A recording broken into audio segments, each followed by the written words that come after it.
ചേർത്തല കർമ്മ പദ്ധതിയുടെ ഭാഗമായി ചേർത്തല നഗരസഭ സംഘടിപ്പിച്ച AS കനാൽ ജനകീയ ശുചീകരണ മഹായജ്ഞം കൃഷി വകുപ്പ് മന്ത്രി പി പ്രസാദ് നിർവഹിച്ചു. ഷേർലി ഭാർഗവൻ അധ്യക്ഷത വഹിച്ചു. ഒരുപാട് സഹായങ്ങളുണ്ട്. ആലപ്പുഴയെയും ചേർത്തലയെയും തമ്മിൽ ബന്ധിപ്പിക്കാൻ വേണ്ടി പതിറ്റാണ്ടുകൾക്കപ്പുറത്ത് രൂപം കൊണ്ടതാണ് ഈ കനാൽ.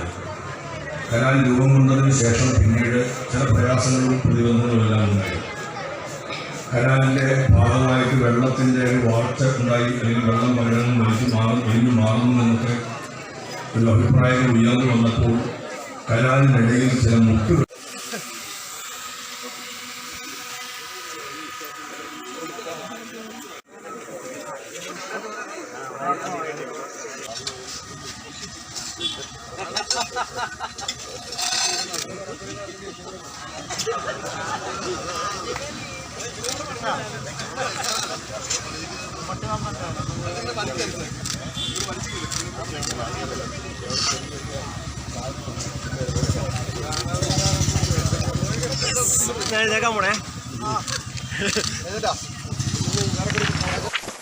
NCC SPC കേഡറ്റുകൾ, NSS വാളണ്ടിയർമാർ, സ്കൗട്ട് ആൻഡ് ഗൈഡ്സ് വിഭാഗങ്ങൾ, സാംസ്കാരിക സന്നദ്ധ സംഘടനകൾ, വ്യാപാരികൾ, ബഹുജന വർഗ സംഘടനകൾ, വിവിധ രാഷ്ട്രീയ പ്രവർത്തകർ, നഗരസഭ ജീവനക്കാർ, വനംവകുപ്പ് ഉദ്യോഗസ്ഥർ, കുടുംബശ്രീ അംഗങ്ങൾ, ഹരിതകർമ്മസേന, കരപ്പുറം കർഷക സംഘം ഉൾപ്പെടെ ശുചീകരണ യജ്ഞത്തിൽ പങ്കാളികളായി.